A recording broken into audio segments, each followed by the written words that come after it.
Hello, my bubba. Hello, my booze bubba. It's been a bit, and I think I might have forgot how to do this. We greet you, talk about guns, and I fuck off. Hello, my boils, my ghouls, and my zools. There we go. There we go. It's back. We're finally talking about it. My most requested video for, I want to say, 2 years now. Without a doubt. If I had to count all the comments, this started back when I was a very small channel. I've had hundreds of comments about this on all platforms. When are you going to take a look at the jack? When are you going to take a look at the jack? So today we're going to take a look at the 5.56 WBP jack. Before I pick this rifle up, we're going to do some babbling because that's what we fucking do here. The story of how I got to this is kind of interesting, actually. So we're going to go through that first before I even show you this fucking thing. So buckle up, roll up, grab yourself a little glass of water for that dry mouth because it's going to be a minute. So this story starts with Waffenworks. So, if you remember, I did a video a little while back. It was something titled Alpha Ukrainian Rifle. I also did a couple, like a Bulgarian 74 video. It was on this rifle I'm talking about. I had a Bulgarian 74 built by Waffenworks. I received that rifle through some very look, it was just an interesting story. It was a whole goddamn saga. It's a fucking cursed gun, dude.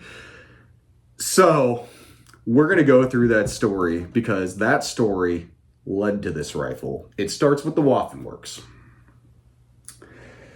I'm on, to tell you the truth, it actually starts with PSA, but that's still kind of talking about Waffenworks if you actually go back and watch my Bulgarian 74 Alpha Ukrainian rifle video. So, I'm at AK Masters, and the two guns I brought to shoot were a PSA 74 and a IWI Galil Ace Gen 2 5.56.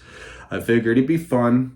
Bring these, IWI and PSA are the main sponsors of the match, so I thought it'd be fun. Shoot the main sponsor's gun, it's a little thing, Because you might have noticed I didn't do a real AK Masters video, but I did do a video on it, and there is the story there. So, shooting the PSA 74, it's destroying. It's fucking doing great, dude. I purposely put all cheap TDI stuff on it. It was like a different version. It was my first original version of my Ukrainian Alpha rifle. It was like the concept, and I ran it at AK Masters to see how it does, because I had this like janky optics setup where I had used like a Chinese sight leaf replacement, and I had it all tight and it was all like stable and everything, but if you saw it, you'd been like, what the fuck do you have this thing mounted to? And I put an EOTech on that fucker. So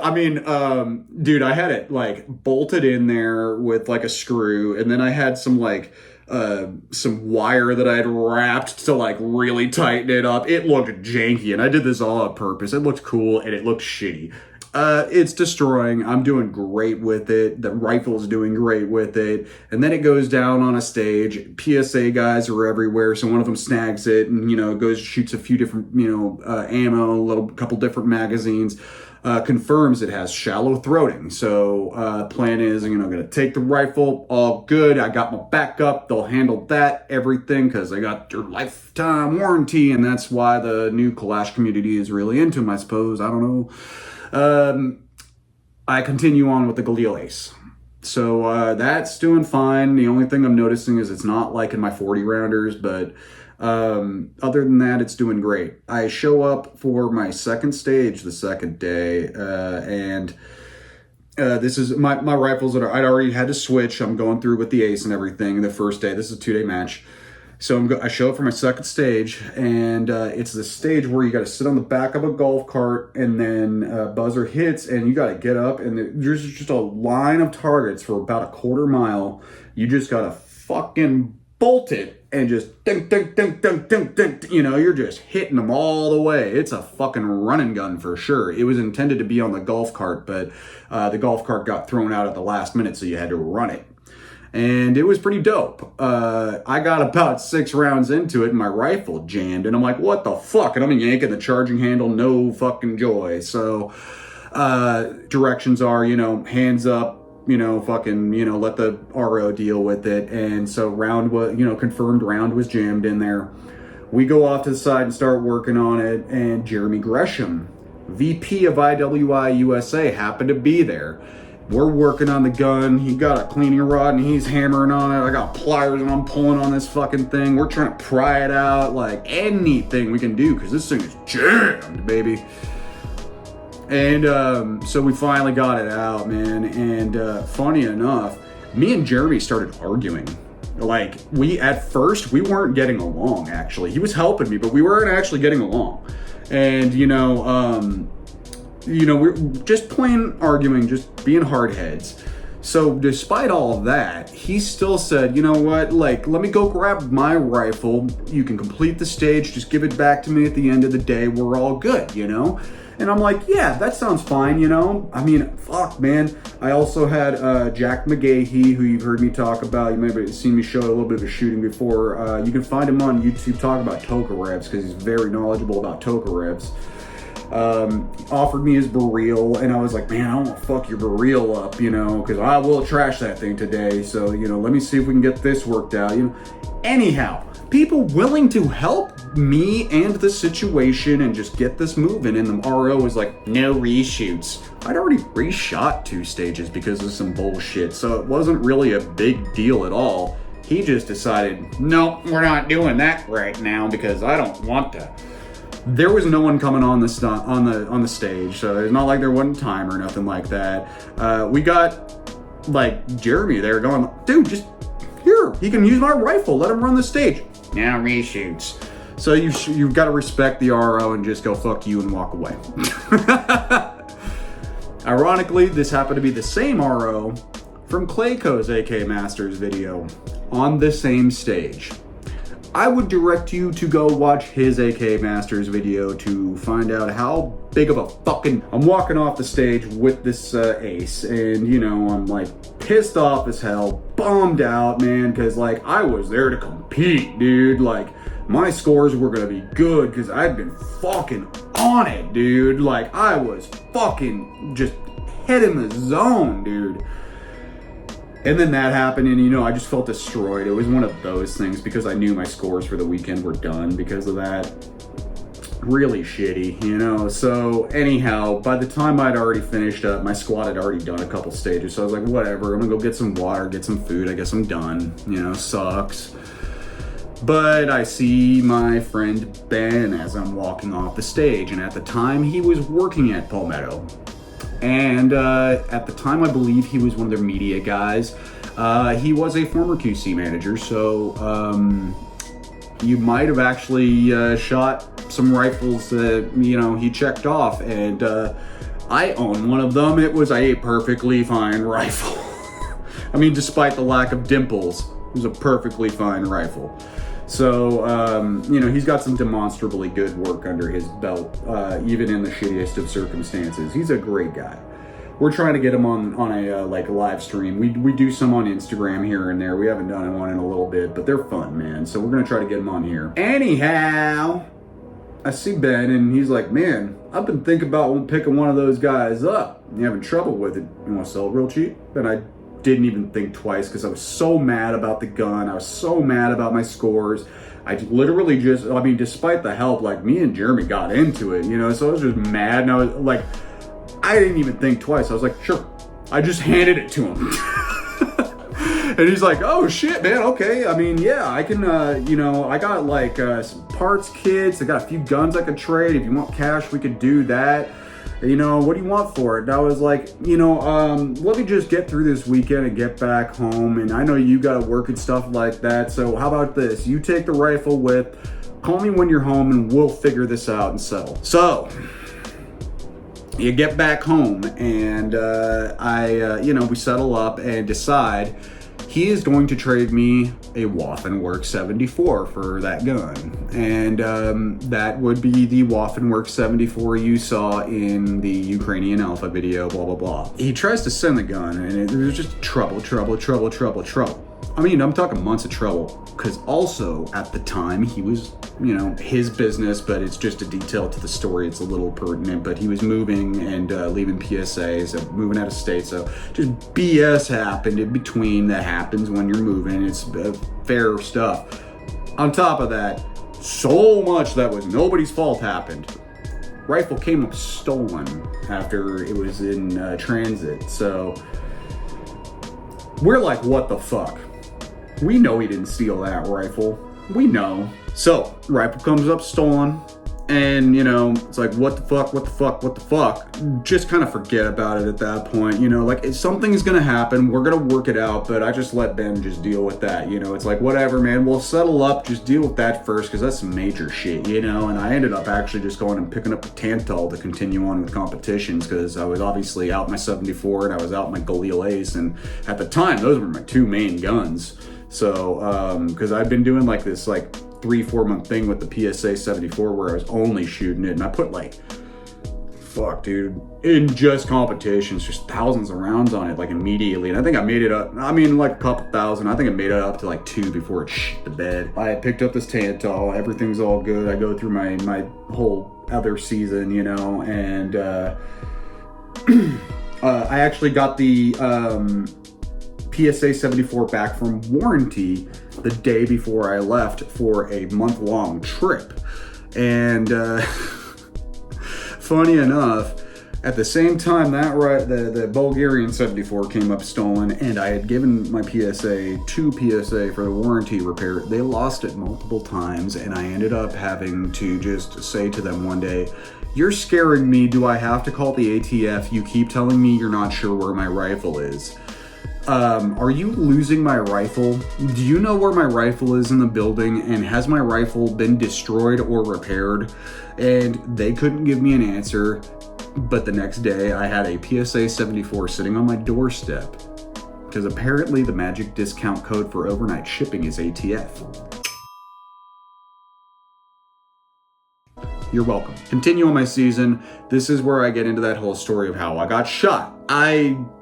That's all over with and everything, everything's all good, and I'm, moved out safe and everything, blah, blah, blah, blah, blah. And then finally, come that December after that, because I got shot in October.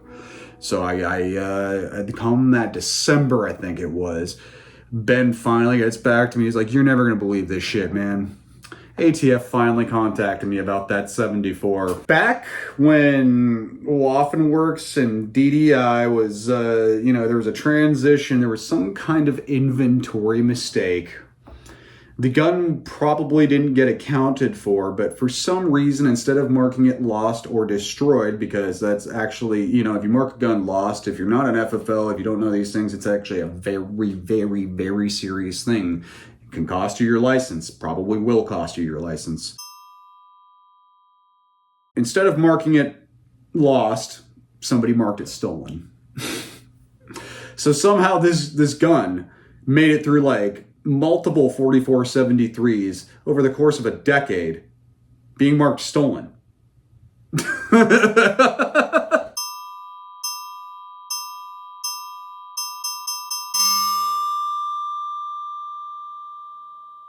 The issue actually got cleared up.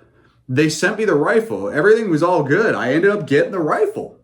So I had the rifle and it was all good. That saga was over with, So I thought. So just come back past I think it was past January, I was talking to Ben and he's like, "Man, I was thinking about it. I still got a bunch of 545 left, and if you'd ever be willing to sell it back to me, I would love to buy that rifle back from you, man. I really, really did love that thing." And I was clear with him. I'm like, if I was going to sell it to anybody, it would only be you, because I really love that rifle too. A few weeks later, my friend Josh, he posts up a classified on one of our little private discussions, a little private board we got. And he makes some cool content too. Joa the Invader on Instagram. Joa the Invader. He's checking out a Thesis double stack right now, so you might want to pay attention to that because that's a brand new gun. Anyhow, he posts this ad and he's got a jack for sale. And here, let me grab it real quick because the furniture's sitting right here. Here's the handguard at least. I don't know what the fuck I did with the stock. It's somewhere around here. I don't know. I wasn't using it, so I didn't keep track of it. I haven't put everything away yet. I've been fucking gone. Shit. And I just realized that it looks so much like surplus furniture. I actually grabbed a ventless 1-1 handguard.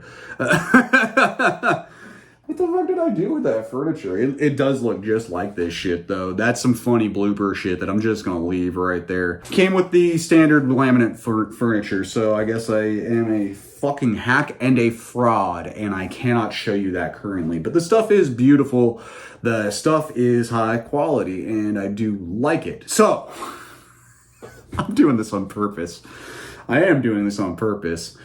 So, I see that rifle and I've been like, man, I've been wanting one of those bitches.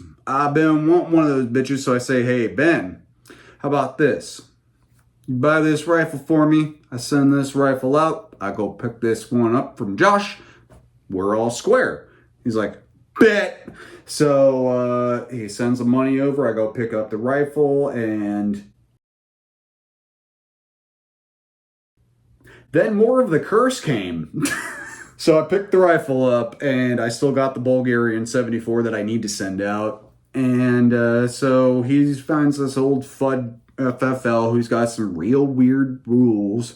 And I go over to my gunsmith and hand off the rifle. And, I give him the website. He's like, yeah, okay. And it was a little weird. He didn't have any trouble getting a hold of the guy, but, it was a little weird. And the guy wasn't, returning calls, wasn't giving correct information about his personal process, because really all you need to do is just send the fucking gun out if you got his information confirmed. But, my gunsmith is good. He was waiting for he didn't want to just look it up and just, leave the guy a message like, hey, incoming gun. He's diligent and wanted to actually, confirm all this info with the guy and everything, So, 3 weeks later, Ben finally has the goddamn rifle in his hands. My God, dude. The fucking shit. Every time someone touches this rifle, it's just fucking cursed. So take that fucking cursed rifle and never, ever, ever, ever leave the house with it. Keep it where you keep your Yeti claw. So anyhow, you ready to see this fucking thing? I just wanted to tell the story of how, the A to B of how, from, start to finish of how I acquired this rifle. And that took 20 minutes. Yeah, 20 minutes and 30 seconds. I'm a babbler. So I've already changed out the furniture. So starting from, let's do the Garand Thumb. Let's do his style. I don't normally do it. It's just the way I'm pulling the gun up, though. But I'm not gonna do his stupid little fucking orientation. Starting from the front, we have a AMD 65 brake on here. It came with a slant brake, your old sugar scoop. I mean, just standard AMD 65 surplus brake. And I mean, these things are fucking awesome, dude. Best factory compensator there is. Period. So, moving back, you got your just standard sight, detent and everything. There's where people start talking. Now, why do people talk? People are talking because of the gas block. It's a 5.56 gun. People were expecting it to be 74 pattern. This is actually an AKM pattern 5.56 rifle. For the uninitiated, for the newer Kalashers. What does that mean? You have two different styles of gas blocks with AKs. You have a 45 degree and you have a 90 degree. When it comes to the 90 degree and a 5.45 round, it's more preferable. You're gonna get better cycling off of it. It's just it's better for the gas system all around. It's the simplest way to say it. You can tune a 45 degree perfectly fine for 5.45 if, you know, you can gas your rifles. But it's just, you know, they found that 90 degrees was better. You know, it's just simplest way to say it, you know. And I'm also like not an engineer to the point to get into some of the finer details about that, so I don't want to speak ignorantly. But anyhow, this has a 45 degree gas block that people were expecting to be a 90 degree when the rifles came out, because this is a second generation of 5.56 WBPs. This is the Jack. I believe the last one was called the Fox, I believe. And that was a slightly different rifle. I think cooler rifle. Just me, but people are whiners, people are complainers. It came with a Beryl rear trunnion and a POPC compatible sight block. And what is all that about? So there is a comparison that, I gotta be honest with you, I don't watch a whole lot of other gun tubers outside of the ones I've mentioned. So I don't know if anybody else done this, but I'm just gonna take credit for it. I'm the first guy to do it. We're gonna take a little comparison to an actual Beryl. So, the POPC rail, that is this rail right here. Hooks onto the trunnion. There's a little tab that comes up off the trunnion. It's compatible with most AKM pattern stocks. However, some side folders will not work with this trunnion. The rail just slides in right here.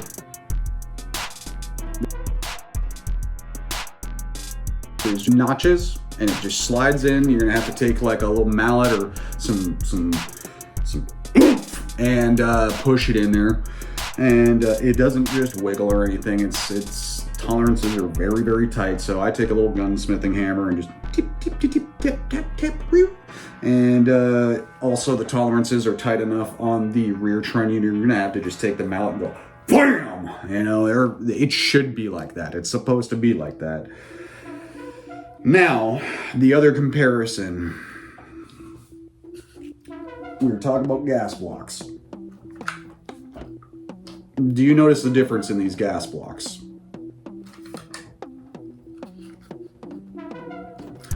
That's a 45 degree. That's a 90 degree. You can see the gas travels completely 90 degrees. Here, it does not.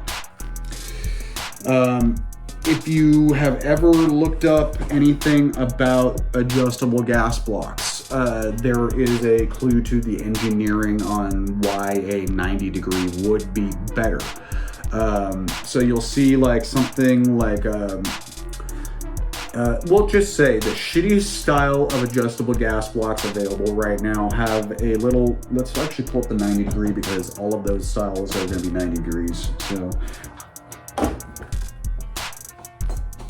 those style have a little Allen screw right here. And you're basically cutting more gas off when you pull it in and, you know, opening it up when you pull the thing out. Those are not really like, I mean, that's adjustable gas technically, but the problem is with that, they carbon lock, and also so the screw doesn't move, you're gonna have to Loctite it, which means you cannot adjust it on the fly. You can find, say, M26 Lemon Grenade. Look him up on YouTube. He recently did a video talking about AK culture and went into gas blocks a little bit, and he actually had a pretty good example in there of how these work. And you'll see the gas not flowing 90 degrees because there's a fucking screw in the way. So, you know, it's probably not even like 45 degrees. It's probably just a fucking mess because there's a goddamn screw cutting it off. Anyhow, that was one thing people were kind of disappointed about, but does it cause any reliability issues with this gun? No, not at all. Not at all. Moving down from there, you're going to find, you know, your standard AKM gas tube, your standard AKM handguard retainer with your sling loop. I've gone ahead and thrown some, had to match the furniture. That's a Tantal handguard, lower handguard. It's not off of my other Tantal. And the upper is a Romanian. So, you know, it's good matching Bakelite I picked up off of Brutus Manufacturing. Look up Brutus Manufacturing. He does some really, really cool finish work too.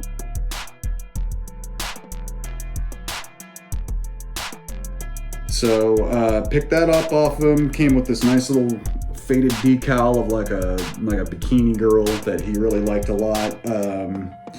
This is kind of a rare example of a Tantal handguard because you'll notice it's very, very, very dark, and also it has fleck. These are things that are very desired in the AK community, but funny enough, this is actually a bad example of a Tantal handguard, technically, because of the composition of Bakelite. The normal amber ones with no fleck, that's some of the highest quality. You know, I gotta be honest with you, what was it, AG? It is AG4, but I can't remember if they're using the S or the V for the hand guards. But anyhow, their cook and cure in Poland is the best. Like, you can see that stuff is very high quality phenol resin. So when it gets real dark like that, that's not good. And that's when you see like the Romanian stuff, the Czech stuff. It's very, very low quality. But the consistency and color when it gets this dark, when you're baking phenol resins, it's more preferable if you're getting it this dark to have a more uniform pattern. So you're not going to see a lot of that Bakelite kind of pattern in there. The flecking that's comes from the hard chips of phenol resin that they add to the soft mixture when they're pressure cooking it. It aids in the curing process. So you'll see that every now and again, and that's actually not a good thing. That's actually improper baking and curing. They should have thrown the part out, but you know, for our purposes, it's really largely cosmetic. For a handguard, for a magazine, that's largely cosmetic. It really is. You know, it's more of a, like, you know, cork sniffer kind of thing when it comes to like resins. Moving back here, I threw a AK thumb grips charging handle on here. That's starting to become kind of standard for me these days. I really like these a lot. They're very comfortable. The ledged safety, the extended safety, whatever you like to call it, it is Beryl style. Probably WBP makes these because WBP does make parts for FB, Radom. The comparisons start here, actually. So, well, they've already started because we talked about the gas block, but got the extended mag release. It's also Beryl style. Sorry, my lighting, man. I will not change it for anything. Polish fatty grip and a Polish wire folder off of a Tantal. So basically the whole lower cosmetic thing is Tantal, and then we got a Romanian upper and a Hungarian compensator. So let's pop this RS Regulate mount off and take a look-see. So that's how we're looking, you know, just kind of a iron-sided, man, Josh really did zero these very well. So anyhow, let's get to this little comparison here. I already babbled enough.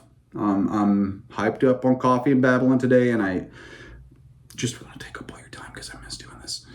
So we have talked about the gas block. Let's pull them down a little bit. Big differences from the Beryl. Starting at the top. With a Beryl, the muzzle brake under here is threaded. It's a common misconception that it is not. Yes, it is threaded. The WBP, standard thread with a detent. You'll notice that the 18-inch barrel on the Beryl necessitates the rock set or whatever, you know. So that's how that guy is on there.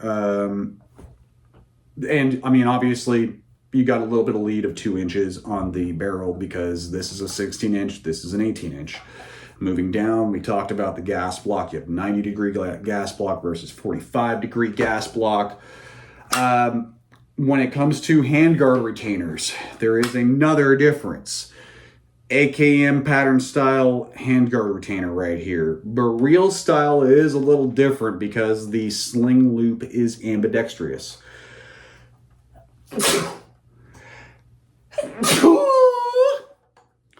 Also, the little lever to remove the lower handguard on a Tantal is on the outside, whereas on an AKM, it is tucked up right inside here.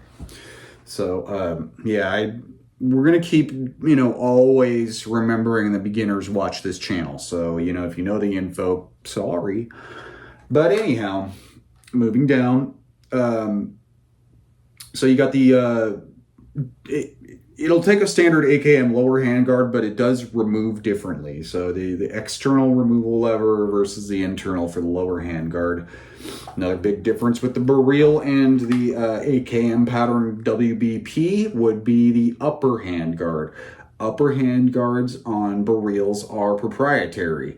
They just kind of sit in there. You don't have to wrap them around the gas tube. It's honestly a little more preferable. I wish they were all like that at this point. It's pretty fucking dope. But other than that, I mean, functionally, it's an upper handguard. It's just a heat shield for your gas tube, so you're not AMD 65ing the fuck out of your thumb. Moving down, we talked about the sight block. You have a POPC compatible sight block, obviously, on the Beryl because this is the rifle it was made for, and you do not have those notches on the WBP Jack, whereas you did on the Fox. Moving back, you got a smooth dust cover on the AKM pattern WBP, and you do have a ribbed one. And one thing that I forgot, being the Beryl guy, I totally forgot. I'm all sitting here going, wait, do they have the same top cover? Because I couldn't remember off the top of my head. Sorry for hot flashing you there. Getting hot flashes. You got some little, different pattern of, of stamping over here for strength and rigidity. Just some little strength bubbles. These are speed holes to make the car go faster. Moving down, you got a bolt carrier in the white on the WBP.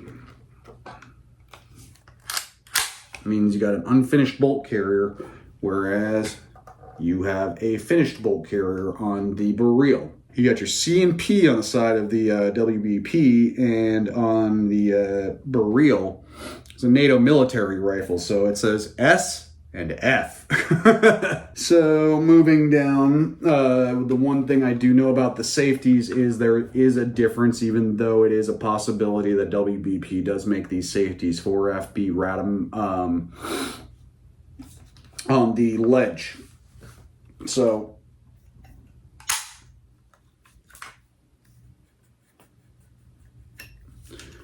you see it's a little graded on the top of the ledge right here. And then you have the front ledge where you normally do your, engage your safety or disengage your safety. It's smooth on the WBP. Okay. And then you move over to the Beryl and you actually have the same hatch marks on the upper and lower ledge. So it's a possibility it might be the same safety. I am looking at them side by side, and I do see a cut difference, but it actually looks like material is subtracted from the WBP. So if they're both made in the same factory, it looks like they're just shaving the side off of one, or it's a... Actually, yeah, they might actually be doing that because that's not stamped like that. It's actually a very jagged edge. Huh. So that'd be something to get into the manufacturing about. So I don't know if it's made in the same factory, but there is actually a difference between the safety and the release on the safety release and the mag release on the safety release. There is a difference between the safety and the mag release on the Beryl and the WBP. You got the same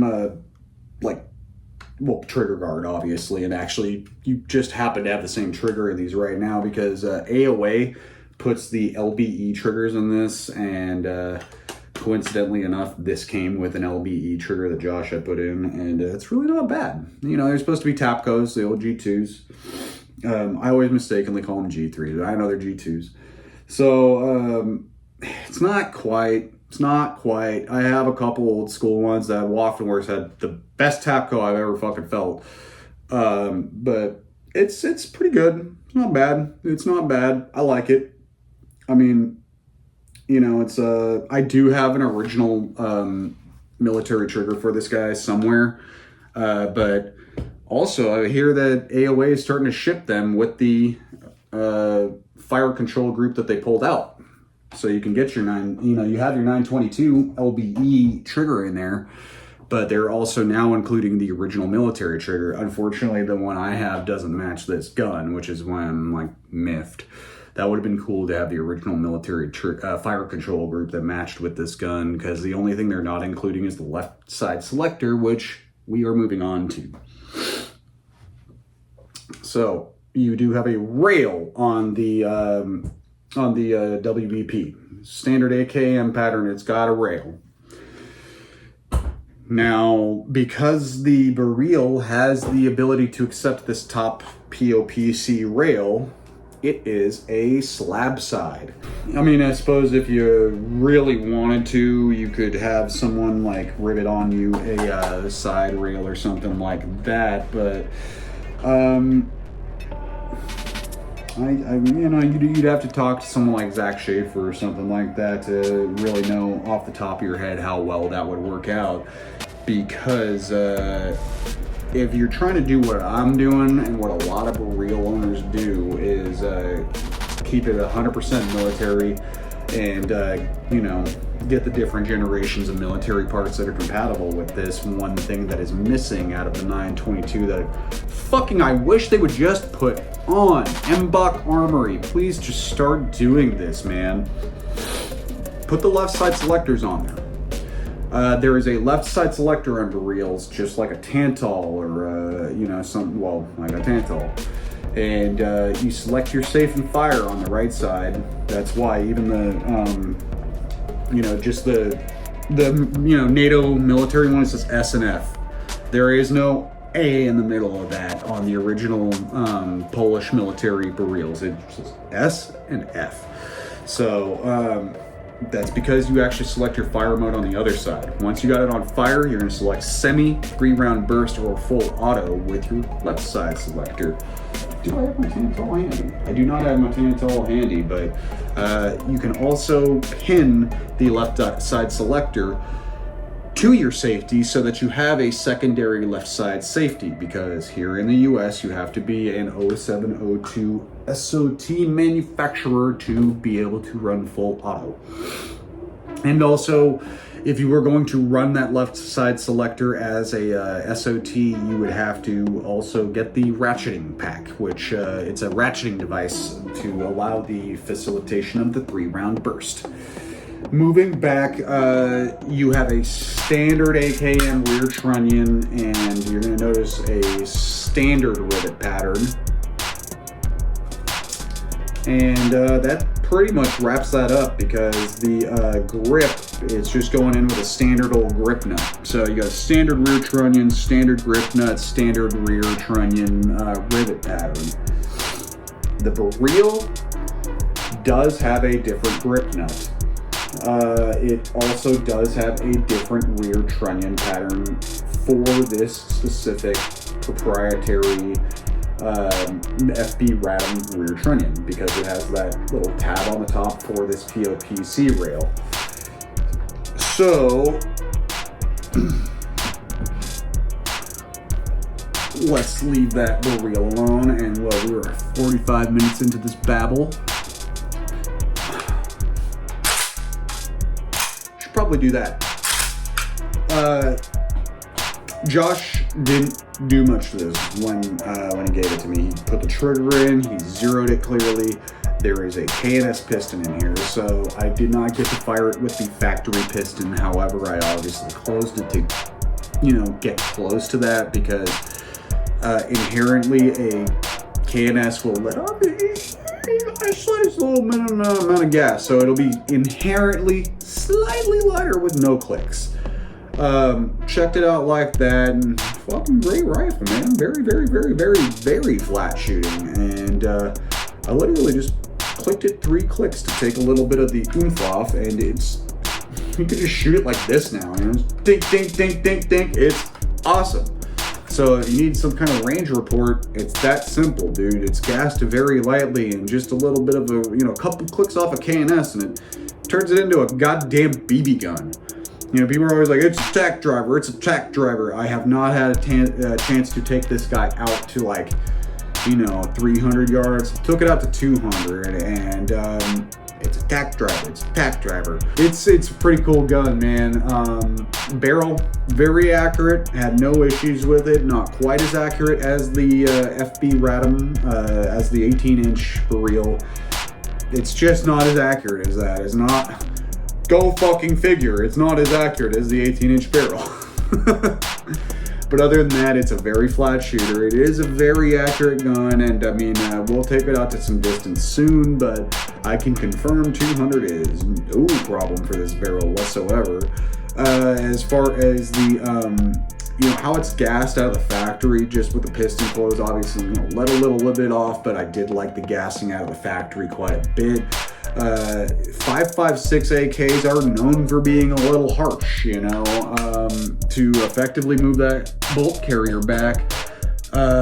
You are using a high pressure round that's going to send a lot of fucking pressure. So,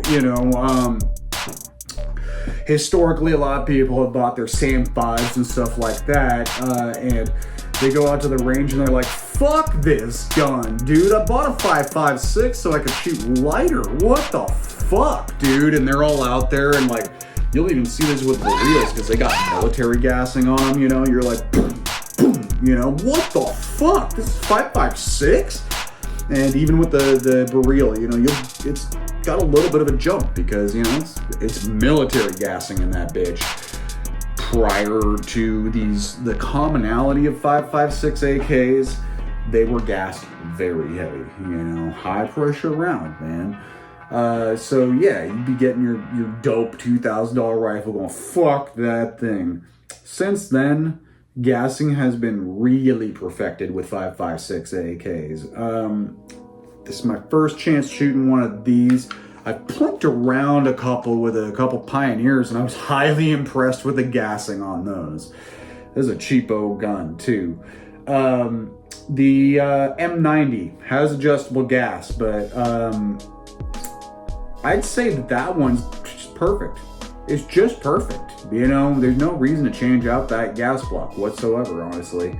You can if you want to. I think Clayco did that. Yeah, he did. But honestly, it's got 3 gas settings. You can, you got your adverse, your light shooting, and your your gas setting 3, the cannon setting.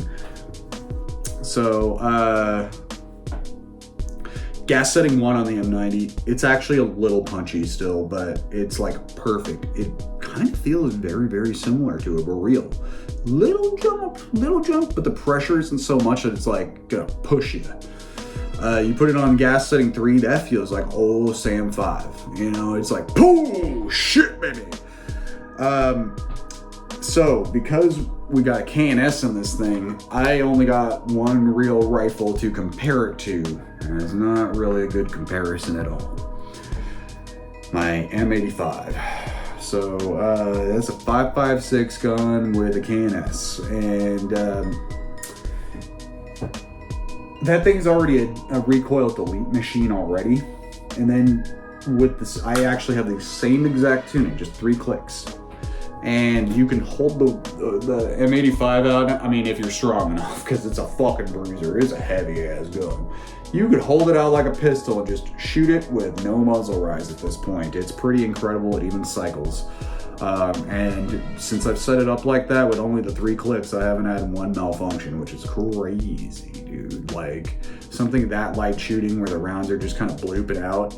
Normally, maybe every once a mag or once every other mag, you might have to, give it a charge, but I haven't had any issues.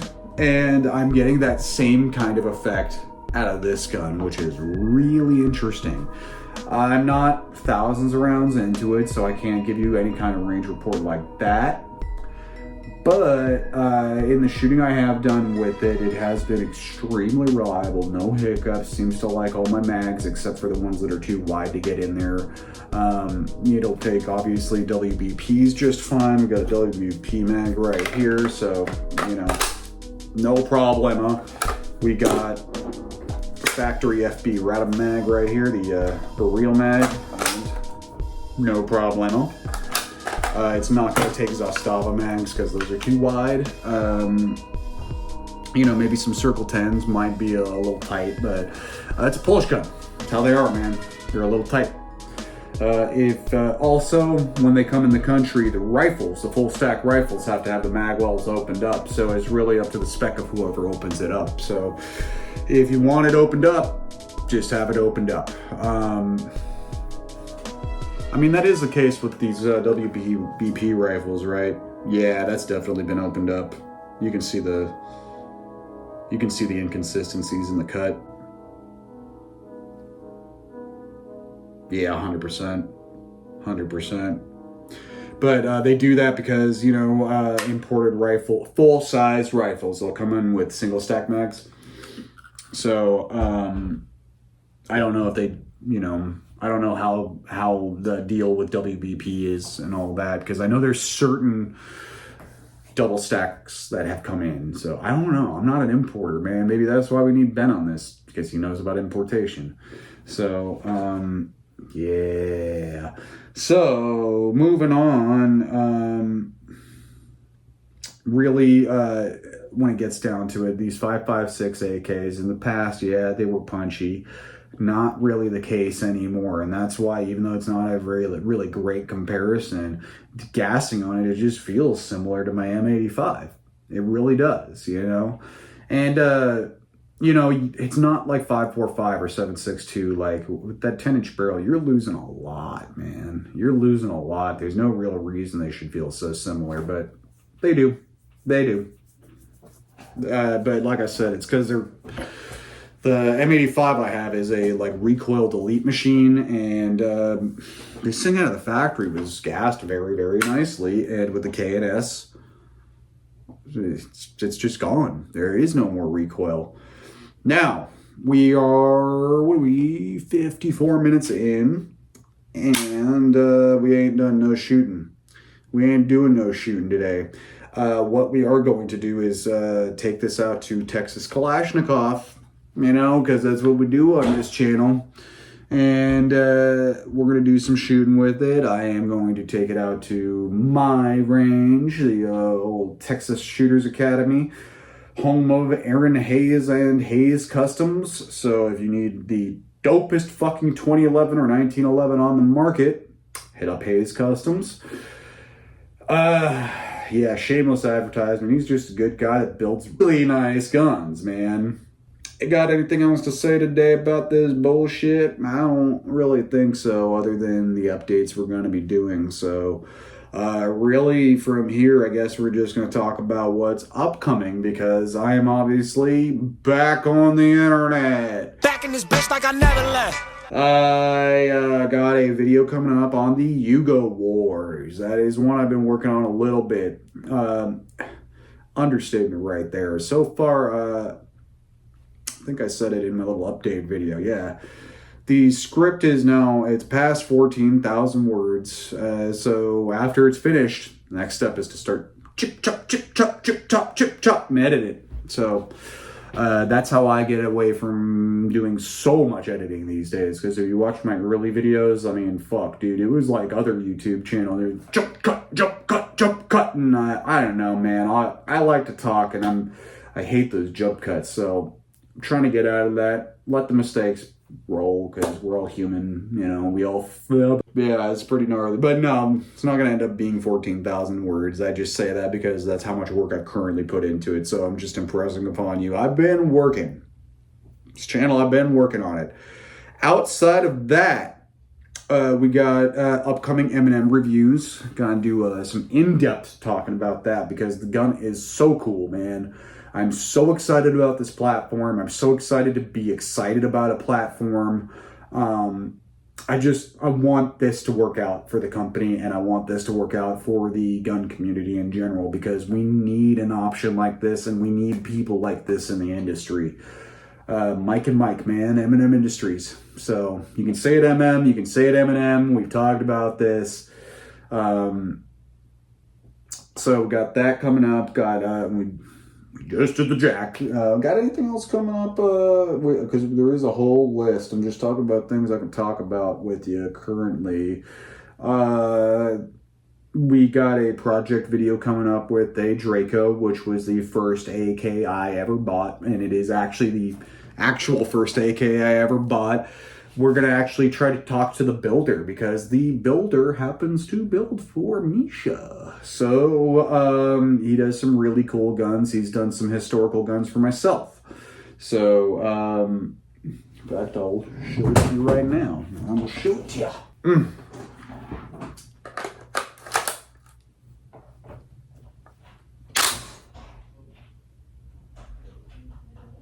Stay safe, have fun, be stupid, right?